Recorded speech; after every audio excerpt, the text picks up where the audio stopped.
All right, guys, welcome back to the EPS Summer 2013. We have the grand final now on the way for you. Fantastic. After 20 minutes worth of waiting. Sorry about that. Not much I can do about it, though. As we can now jump into our first game, Derelict Watcher, for this best of 3 grand final. As we have spawned out to the bottom left-hand corner as our blue Protoss, a man who is the current champion of the EPS. Here in Germany, he goes by the name of HasuObs. And spawning up to the top right as our red Protoss, we have Mr. ATN Socke. And, to be honest with you, this is a rematch from the grand final of last season's EPS. So, kind of wouldn't have it any other way, I guess. Hasu and Socke just kind of resoundingly sitting at the top of the German season pack at the moment. It would be very interesting to see what would happen if TLO would actually play the EPS, as he does live in Berlin, but does not play it. I think one of the reasons for that is he would have to qualify through the A series, and that's quite a long road to go through to actually play in this when he does have his eyes on prizes elsewhere. Say, for example, the fact that he not only went to the grand finals and was the highest finished foreigner in the entirety of the WCS last season, but also the fact that he, during this last DreamHack, was able to take that 5th spot over Lucifron and Life, and then qualify for DreamHack Winter later on. So TLO, one could say he has bigger fish to fry, but still, he could play in the EPS sometime. Maybe that'd be nice. That'd be niss. Although, I mean, we have enough Protosses and Zergs in this tournament anyway, so who gives a damn? Anyway, so Cybernetic cores are on the way for both players. We have that second gas down for Socke to kick things off. So 3 guys in this gas, actually, to begin with. And that second gas pretty nicely timed out. HasuObs is just a little bit later, going for a very focused economical mineral priority here. As we'll now have Mr. HasuObs moving out across the middle of the map. Now, again, is best of 3. Very, very important to remember here. But both these guys are already in the money. They're already in the money here in Cup number 1. And we'll see how this is going to play on out. Socke already going for his Mothership core. Going to rally that out. Did we see a Terran at all today? We didn't, did we? I don't think... Tim, did we see a single Terran today? No? Sad times. Terran's an extinct race here in Germany, but not everywhere else. So maybe I'll see some Terrans next time. I'm not sure if I'm actually able to cast too much of the EPS, because it may end up clashing with WCS. So that's a bit sad, as I do like casting some EPS. But anyway. So, the Probie, where are you going? Gonna hide somewhere. Sneaky little probe. What do you have, Mr. Hasu? You have 2 gateways, and that's it. Incredibly boosting as furiously as possible. All right, so gateway, warp gates are going to finish up at very, very similar times here. Twilight Council's all the way for Socke. 3rd gateway says probably Blink here from Socke. I wouldn't technically be surprised if HasuObs went Blink as well, but I don't think he is going to. He's going to go into Robo. Now, what has given him the indication for that? I guess maybe seeing this initial Stalker poking out and having a little bit of a look around. He also saw the second Stalker killing off a probe up there. So, interestingly though, Hasu's Stalker did get the first shot there. And he's moving that direction because he knows that there could be a reinforcing Stalker at any given time to try and shoot his Stalker. So good moves there by HasuObs. These 2 extra Stalkers should be able to shut this down though. If he moves those 3 Stalkers down there as he goes for this. No, move down. He reveals it. Ooh, he's trying to tempt them up. Oh, well. He's going to get 1 Stalker, at least. Could get 2. Oh, it's going to be close. Nope, it's not going to be close. All right. So, Blink is on the way for Socke. Meanwhile, back at home for HasuObs. Is he going to go for an expansion off the back of this Robo? I think he could get away with that quite nicely, but no, he's actually going to go for the pylon here and go for that little bit of a containment policy to begin things in this best of 3. Socke, though, he is going to have Blink very soon and fends that probe off very quickly. Poor little probe. Looked like it was part of the decorations of the map, but no, it was not. Cancel the pylon. Yep. run on away. Now, interestingly enough, HasuObs seeing that, sorry, Socke seeing that, I think he goes for an expansion from here. It looks like he is going to. The reason I say that is because he's back at home. He's in a bit of a defensive mindset. He's been put in this defensive mindset by that pylon and those stalkers moving out into the middle of the map, trying to do some damage here. But after only seeing 3 stalkers and then the cancellation of that pylon, what better way to try and claim the advantage now by knowing that you have a pretty good defensive setup to kick things off. And please, please, please, Nexus. Has to be. He's going to move out regardless. And HasuObs, does he see that? I think he might see that blur. He was being a little bit indecisive about his movements in this area. So, but the expansion is going to go down. So good stuff so far. Immortal moving out into the middle of the map here for Hasu. He has to be very careful about where he goes with that, as this expansion could lure him down a false avenue of hope, as a little bit of an engagement. Does blink forwards there. Ooh, has to be careful though. Got 1 stalker and retained his own stalker. So in the end, that was a good trade there for Socke. And he's also getting his own robe of facility. Realizing that, well, you can't really play out without that for too long. And HasuObs in turn has also gone for the expansion as well. So longer PvP on the way here.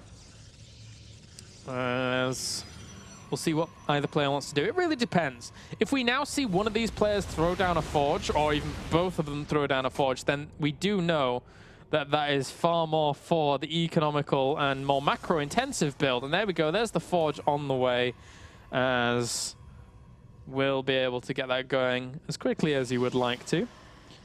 Get those upgrades going. Maybe a +1 weapons or something like that. Again, weapons upgrades are far more advantageous in this matchup than anything else. As for now, I'm pretty sure he knows that that observer has spotted him, but doesn't really matter here. Not sure he can actually break that location whatsoever. So Hasu knows to prepare himself quite well. He's positioned a few stalkers at the back here as well. Curious to where his observer is. Has to blink on out as in defensive purposes. I think he brings the observer to the back here and tries to blink in. Oh, actually he has the mothership core with him, so he can blink in there. And 4 stalkers is really the magic number. 4 stalkers is the number that is going to one-shot a probe at any given time. So sends in the hallucination. And does see these stalkers moving in, but good reaction times there by HasuObs will pull all this army back. But actually at the same time, pulling all of the army back is a little bit scary there, so has to pull some at the front as well, making sure that he's not going to lose too much. Mothership core definitely going to go down, but he's killed off 10 workers, 11 workers, blinking to try and catch a few more as well. And how many workers is he going to get? Whoop, 13. All right, so that's 43 workers to 29 right now in favor of Socke. That's a pretty big advantage in PvP, gotta say. And has to micro back where he can. Those 3 immortals really going to cause him a bit of a headache. How is Socke now going to transition off the back of that? He's throwing down 3 more gateways. He's getting that +1 weapons. So Colossus has already started here for HasuObs.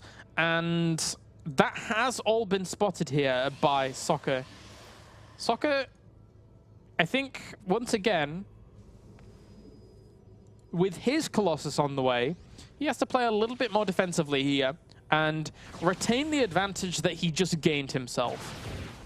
If he does anything other than that, it'd be quite scary. Although, that being said, those 3 immortals do actually pack a huge, huge punch here, trying to bash through that entire army. Guardian Shield goes up as well, but it's not really soaking anything up here. The Zealots are anything that's actually attacking at the front. Mothership core does go down as well. The 2 Time Warps, though, are in great positions here for HasuObs to try and do more damage, but there's just too many Zealots. If HasuObs had had more Zealots in that composition, then yes, maybe he could have actually done something there. But no cigar there. No cigar whatsoever. As that was a HasuObs' attempt to try and do something off the back of losing that many probes, but losing these immortals now is catastrophic here for HasuObs. He brings his Colossus forwards to try and push his opponent away, and he will do for now, knowing that blink was always a problem for him to try and get away from his opponent's army. And that's annoying for him. That's very annoying, because Socke now has +2 weapons on the way, and I think I'm wondering if Hasu knows that +1 is already there. He may have clicked on these units during one of those engagements and seen that.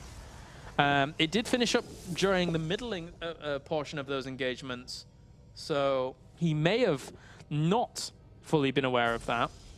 Pylon goes down in the expansion, as well as he could throw down a pylon here as well. That'd be cool to just deny this base for quite a while. He's got two options. He can either throw down a pylon here, or throw down a pylon here. This one will just block the expansion. This one will eventually spot the Nexus warping in, and then send in Zealots to try and kill off the Nexus, as he takes his own Nexus behind this. So, HasuObs for now is going to send a probe up to the north, have a little bit of a look around. Probe is already going down there for Socke as well, though. Those destructible rocks don't look too sturdy. And Hasu does realize that there are 1 or 2 pylons on the map. Doesn't realize that one's there, though. And there is that second robo facility going down for Socke. Admittedly, Hasu does still... He has caught up in terms of probe production, and his income's looking not too bad for now, not too shabby. But again, the advantage is going to solely rest in Socke's court, as his third base is going to be quicker, his upgrades are going to be slightly quicker, and in the end, that certainly matters. Do you see that probe? I wonder if he sees... I wonder if Hasu sees the probe. Is he going to bring anything to kill it? He's going to bring 2 Colossus and 6 Stalkers to kill the probe. Die. And meanwhile, Hallucinated Phoenix having a little bit of a look around, seeing everything it can see, trying to spot what it can. +3 weapons is going to finish up here for Socke as well. I think once Socke has +3 weapons, once he actually gets himself up a little bit of a stronger army, he is going to march on out here. 128 supplied to 111. But again, Hasu really needs to maybe take a little risk somewhere to try and keep things in his control, at least just a little bit. The only problem for him now is that he has to focus all of his macro solely on what I assume to be just the 1 robo. He has 2 robos and the Colossi on the way, but the Warp Prism is really going to be very, very annoying here for him to deal with. Warp Prism is going to be very, very annoying. Because HasuObs right now, he has to establish this base to keep up with Socke. But Socke knows that his opponent has to establish that third base. So if he brings that Warp Prism down to the south, tries to do some harassment here, warps in units here, picks them up with the Warp Prism, and then brings them in. It's quicker than warping in with the Warp Prism in general. And then contends this third base whilst their opponent's trying to clean that up. Things get very messy for HasuObs. Good micro there by both of the players. And in the end, Hasu will win out. That was very cute. But importantly, this pylon technically did see that Warp Prism. Now, I'm curious how he's going to prepare for that if he saw it. He's not bringing any units back just yet. And there are a few Zealots moving down here. All right, he still hasn't moved units back here. He is creating a photon cannon, which, in essence, could be one little tidbit to actually help him out. Pylons go down next to one another, and he starts zapping away at that pylon. Pesky pylon. But that Warp Prism's being retained for later use, and I quite like that. How many Colossi do we have to one of those? 7 to 6 right now. I want one of them to just go crazy. I want Socke to go crazy, throw down a Stargate, and get Tempest. At least one, just one. It's a it's a huge investment for just one, a Stargate, a Fleet Beacon, then a Tempest. Okay, maybe 2 or 3. That'd be nice. Because the Colossus just get completely ripped apart by them. Very hard to make those Colossus work when your opponent actually has Tempest on the field. But now it's just going to be the standard High Templar transition for both of these players, I assume. Socke is mixing in a lot of Immortals whilst we have Archons on the way for Hasu. Pylon goes down to the Wrath of Socke. And again, that Warp Prism still hanging out down here. He's basically just saying, I think you spotted me with your Pylon, forget about the Warp Prism, forget about it. And then once an engagement comes, bang, the Warp Prism goes in, millions of probes die, and then Socke is king of the probes. King of the probes. Shields now on the way. Hasu actually had doubles Forge whirring away during all of this game. And it's only 3-1 here right now for Socke. Notice how both of them invest heavily into shield upgrades. I feel that, you know, this is a really cool choice to have that tanking potential for the Archons at the very front. Very strong indeed. It's not so much a big deal when you're in the earlier stages of the game because you don't really have the full access to an abundance of Archons, but when you have this access to those Archons, shield upgrades are very good. It's going to benefit everything as opposed to just an armor upgrade, which only benefits, say, these units. Right, it looks like he's actually going to go in here. HasuObs has a very nice spread in his units, though. He has to be very careful. Socke ideally wants to spread his Colossi a little bit thinner. And it looks like he is going to do. He's going to push in from both of these sides. And, well, laser beams. All right. I'm not even going to commentate that. I've commentated enough of these engagements in the past to know exactly what's going to happen in terms of the better concave is probably going to win out, and HasuObs ends up winning. But it just lasers, guys. HasuObs wins that engagement. Very nice, because basically what happens in PvP is if you are set up in a defensive location with your concave already spread out, ready to go for your opponent to push into, generally you're going to have much more time to actually position yourself and get the better positioning. It's just fact. Warp Prism's going to try and dart on in. There were a few Zealots actually in here trying to deal with all of this stuff, but HasuObs has Photon Cannons and Dark Templars defending him, so really not too much is going to be done by those. Even the probes actually come offline here to try and defend that. And I think that Socke just left his advantage just a little bit long there to try and fully work that out.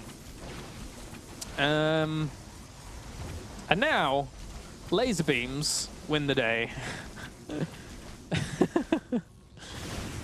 That was a risky technique of casting there, guys. I want to give you insights into casting. Normally, I'm supposed to go crazy and be like, "That was a fantastic engagement, guys," but it was just laser beams. All right, so a few observers are on the way here for HasuObs, Socke even, because he realizes now that DTs are a bit of a threat, a bit of an annoyance, and even one Dark Templar just hiding under this Warp Prism to try and make that work. But HasuObs is fully now in control of this game, unless a great concave by Socke and laser beams comes out once again, or once again in his court, not Hasu's. You get the point. And where are these DTs? Okay, there's one there. There is one controlling the watchtower, not making much use of itself. Does he have a photon cannon here? Yes, he does. Okay, I like the photon cannon placements. They're cool. And this game is going to continue for a while. Right. This High Templar, very important. Why does he have this one High Templar? Well, for feedback on that mothership core. Normally it would have been just on the mothership, but on the mothership core, very important. And where is it? Unit counting station. Oh, okay, it's here. Interesting location. Okay, and the fourth base is now on the way here for HasuObs. So Hasu has +3 shields on the way, as well as armor, whilst Socke only has +2 armor on the way, but he does have +1 shields already. So in essence, they're slowly getting to a point where they're very even again. The only problem for Socke was that his fourth was killed off. And, well, this is going to keep going. The thing is, right, is that in a normal game of StarCraft, what happens is that the player that gets maxed out generally says, I'm maxed out, I'm going to go and attack. But this is HasuObs we're talking about. He's no ordinary StarCraft player. He'll max out, and then he won't do a damn thing. He'll sit and wait for a long time. And this is what HasuObs does to me. He is... I think I've cast more HasuObs games in an English tongue than anybody else in recent times. And this is where HasuObs, this is where his starvation tactics, his longevity has really kind of come to fruition in the past couple of, I guess, year or so. All right, so HasuObs, he might actually do something. And zap, zap. Well, gets a few zealots for his troubles. A win for HasuObs, a trade. All right, and Hasu is actually going into double Stargate now, so I'm hoping that he throws down a fleet beacon, and did not. Wow, I can't believe that High Templar survived. He was trying to get the Mothership core, but didn't get it in the end. Where are you guys going? All right, you're going up here.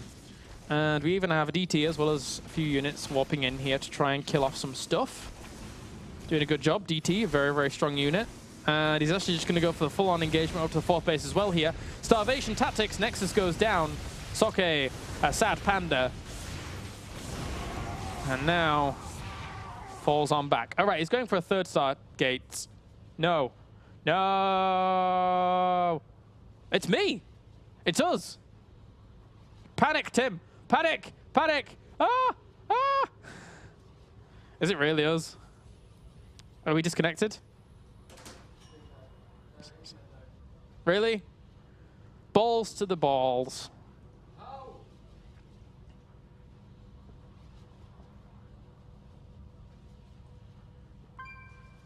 Achievements are disabled until further notice. I'm a fire in my lady. What the fuck? You had that ready for what? An engagement? I'm a fire in my lady. Perfect. Just cut it out before that. Oh no, you can't. You need the explosion. No, that's fine. Do it.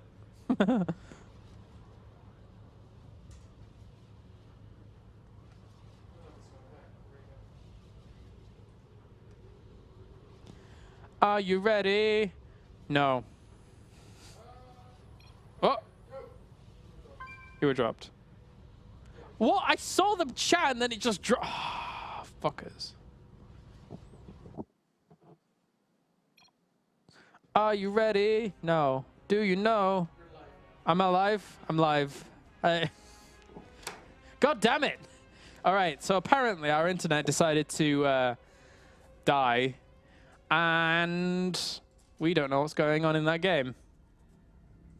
So, guys, we are going to go to a short commercial break, unfortunately, as these things happen. That's the internet. That's what happens on the internet. The internet breaks after lasers. And we'll be back in a little bit. So, if you want to see the end of that game, go over to Take Stream and then come back for game number 2 because you want to listen to it in English. Yeah. See you in a bit, guys. See you in a sec.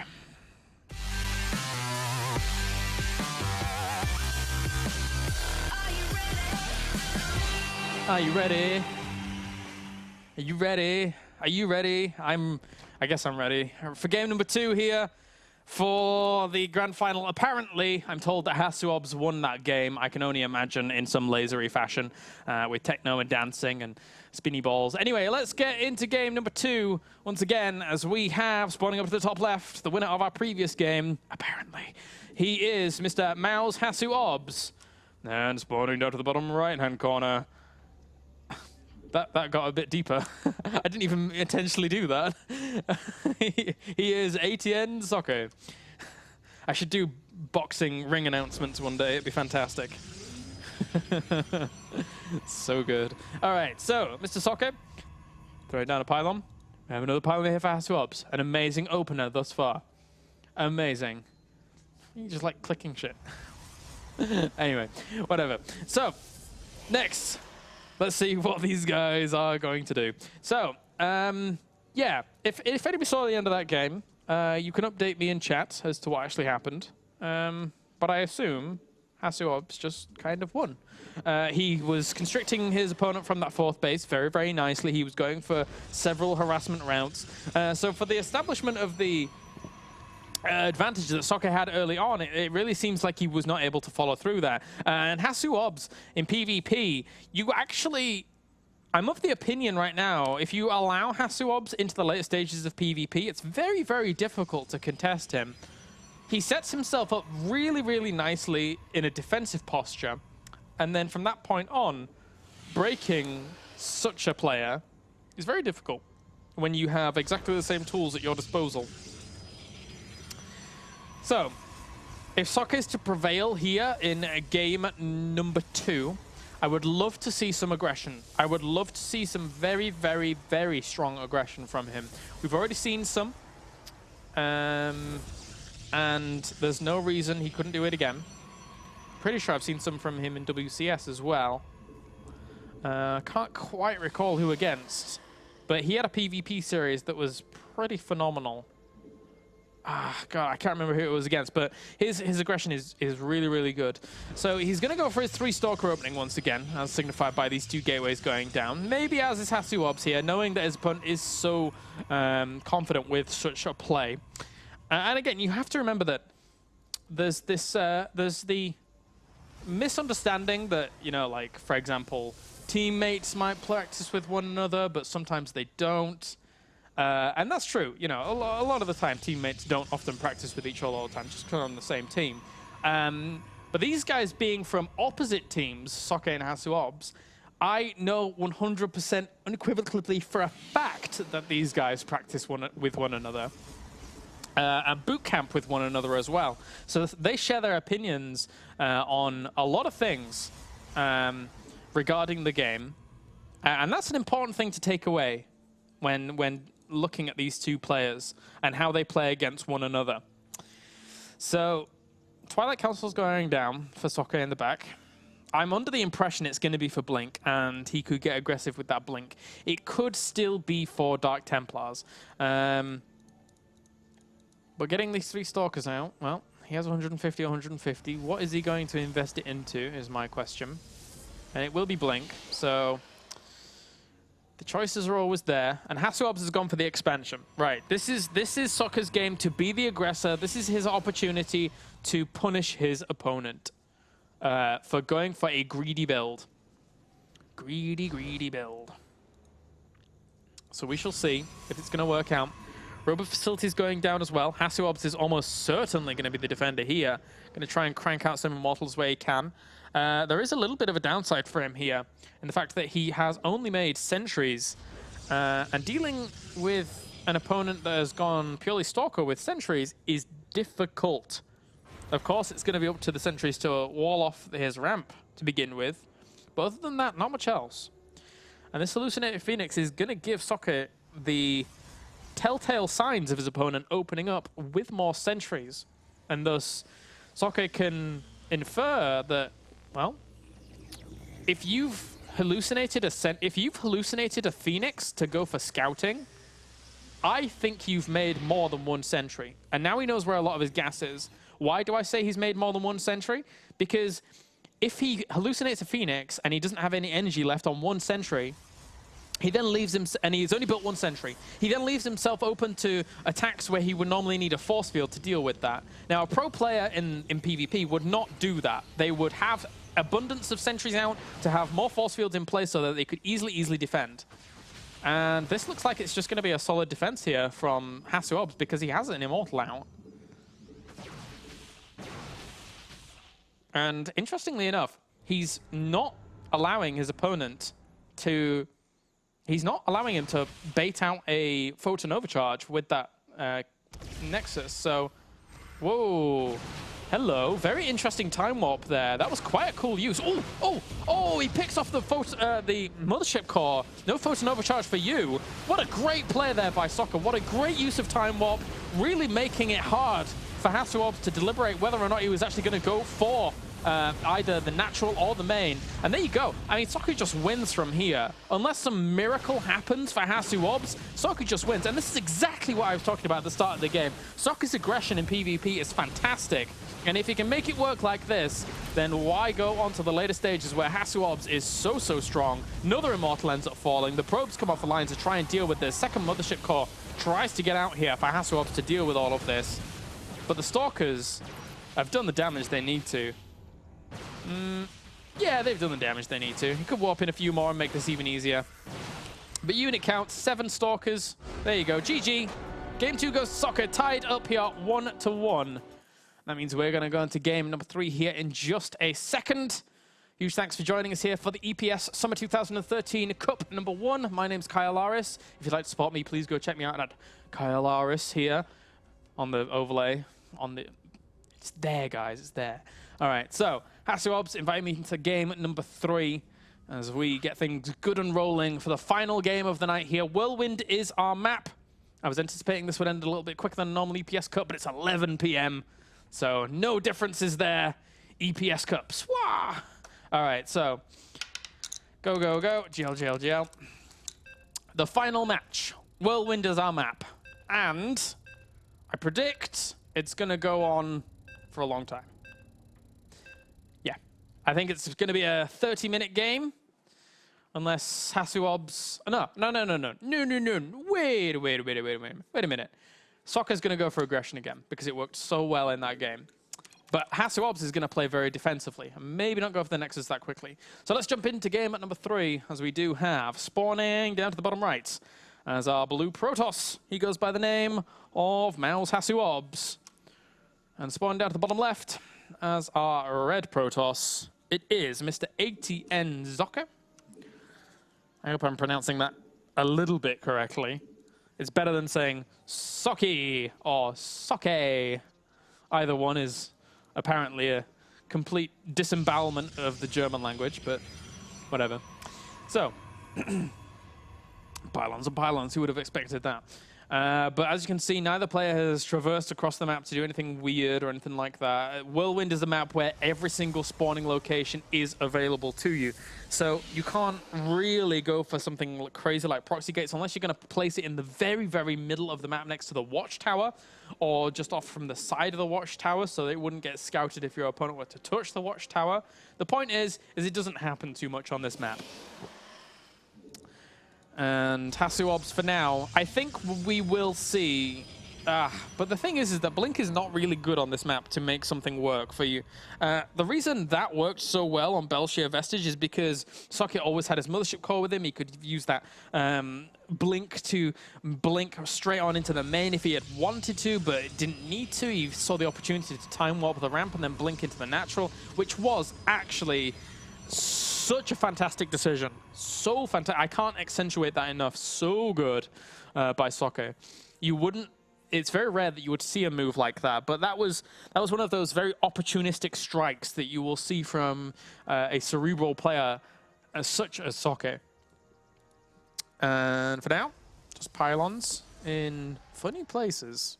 In general, this is to scout things out, and it would normally give you a good alert to your opponent's mothership core if it were coming in from this angle, if your opponent was spawning here.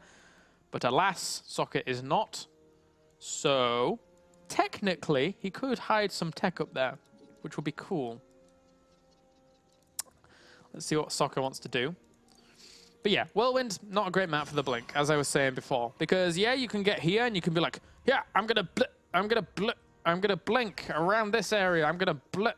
But then you can't really go back here and start blinking into the main too easily. It's a very, very hard piece of terrain to fully traverse. So, and also, Socke's placed his pylon down here. Now, the great thing for Socke is his pylon will alert him if his opponent's mothership is going to come in due time. If he were to go for some harassment. And actually, it's not rallied over to his main, so it doesn't really matter. Socke. Ooh, sneaky, sneaky Socke. He knows his opponent has spawned down there. So I think it's going to be Proxy Oracles. Proxy Oracles, away! We shall see. And... hey, Proxy Oracles! Alright, okay, so Socke is going for death to the probes. And HasuObs has decided he doesn't want to play defensively as I was anticipating him to. Well, technically, yes, he is going to play defensively, but not more defensively than the last game. He's playing out pretty much exactly the same build from game number 2. So this is going to give him problems, if I'm honest. Why? Because the Stargate's going to finish up. He's going to go for Oracles, and he's going to have 3 sentries. He will have Photon Overcharge, actually. That won't cause him that many problems. It depends, really, where he positions himself, to be honest with you. Phoenix, did they spot that Phoenix? I wonder. Maybe you just saw the clippings of it there. Robo Facility is going to go down behind this. So, Proxy Oracles is on the way for Socke. So pro, so pro. And we'll have that Nexus being shot at for a little bit. Phoenix sees everything, but again, because he sees that Phoenix and because he sees his Nexus, he almost guarantees himself that his opponent has gone for the same build that he did previously. And, well, he sees that Oracle now flying in. There's nothing actually warped in here. He needs to bring those Stalkers back to deal with that, but one probe goes down. So does the second? No, it does not. Third? Oh, there we go. That's okay. So he gets fewer kills for his troubles and kind of wants to get out of there in the end. Pulls back to get that extra probe and knows he's too mobile so he can get out. Void Rays have now being started production as well. So Socke, I'm under the impression he's going to put all his hopes on an aggressive move here. And the thing is that these three sentries actually can't force field this ramp off for a whole long time, especially with a Void Ray out. Jeez, especially. Oh, and an Oracle, of course. Right, okay. Was that Stalker worth those 3 sentries? If Socke is going to hit soon with another warping of units, I don't think so. Ah, but he just got another sentry. Maybe it was. Ah, it's hard to tell. We'll see. Anyway, there's the Oracle still doing damage in the main. 6 kills. And he's going to get a few more, denying a lot of mining time as well here, you got to remember. But because he has his natural up and running, he should be okay. Does die off. I'm not a big fan of losing that, but Socke is still pitting a lot of his hopes on this assault. And I'm pretty sure HasuObs has to know that something like this is coming. This is a strong army, though. If he can kill off those Stalkers, if he kills off those Stalkers, then it's just a win, I feel. But that being said, oh, look how fast that Mothership Core goes down with those 2 Void Rays actually fully charged up here. He's trying to focus down the Nexus. What is going on? He knows he's bottled his opponent back into a very, very bad corner here. Kills off that and pulls right on back for a second. And all the probes actually coming off the line as well. There's 2 Void Rays. They need to get onto the anti-air. If they can kill off all these Stalkers, then they're going to be in a win position. And I think that Socke here just does it. There's not enough Stalkers left over to kill off that Void Ray. The sentries, you didn't kill the Void Ray. Oh, well, okay, there was 1 Stalker with those sentries left over. And now, this game kind of equalizes now, I think. What a weird game. Well, not too weird. But this is very, very even. 24 workers to 24 workers. Actually, it's not that even. Think about it. HasuObs has the opportunity now to go for the direct counterattack, I feel. And then when he goes for that counterattack, once he sees that a natural is not there, he then does a soft contain against an opponent that has no tech to really break out. Or even a hard contain, what am I on about? Doesn't really matter. So the enemy has discovered us. The enemy has discovered us, the caster has discovered us as well. And he fell off a cliff. So 4 Stalkers, well, 3 Stalkers were able to kill that off quite quickly there. And I think Socke now must realize that he is in dire straits. It's not very easy here for Socke to fully combat everything that is going on. He has to somehow transition, but it's going to be difficult. He's trying to keep his opponent dancing around over here, and he's walking in more units to try and help all this out, but that's a lot of firepower that HasuObs has with that Immortal. And those Stalkers now carrying away those Zealots. The big thing here is that he's trying to just close the gap with the Stalkers to kill off those, because once he does, then the Zealots are complete sitting ducks. And he will pull on back for now. Another Oracle is on the way for Socke. 26 workers to 24 right now. But again, Socke has very little room to actually transition to anything. So I think that once Hasu realizes that, once he goes over to his opponent's side of the map, places down a pylon, and then goes for that hard contain, and then off the back of that, he can go for a Nexus himself once again. And interestingly enough, there is another Stalker there to kill that Oracle. So Stalker versus Oracle. He'll get a lot of probes, but he'll just march up into his opponent's main. And that's kind of just it. Once that sentry goes down, there's no more sentries actually warping in. Robust facilities on the way as well, but there's enough Stalkers up here to actually kill off the rest of the units that are up here for Socke. Even with that Stalker and sentry doing the damage that they want to. That's just it. HasuObs has done a very, very good job of holding Socke off at every single turn, at every single angle. All the probes have to come off the line once again here, but those Zealots should be able to do enough here for HasuObs as the force field lands as well. And once again, the EPS champion, HasuObs, against Socke is, in essence, going to be victorious here. And there you go, GG. HasuObs, the champion of the previous EPS, is the champion of the first EPS Summer 2013 Cup. And that's going to do it for us here, guys, at ESL TV.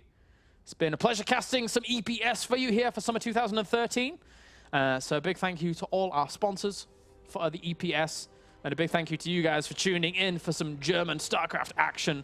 My name's Kaelaris. You can follow me at Kaelaris, Kaelaris on Twitter. You can follow our producer at QUN. I don't actually know how to say it exactly. Kun, whatever. It'll do. And that's going to do it for us, guys. So we shall see you next time. I believe the next time will be WCS Europe Season 2 Premier Group A, which consists of MVP, Tefel, Elfie, and Beastie Cutie. The champion of WCS EU coming back to try and defend his position in the round of 32. So we shall see you on Tuesday for WCS. It's bye from me. See you next time.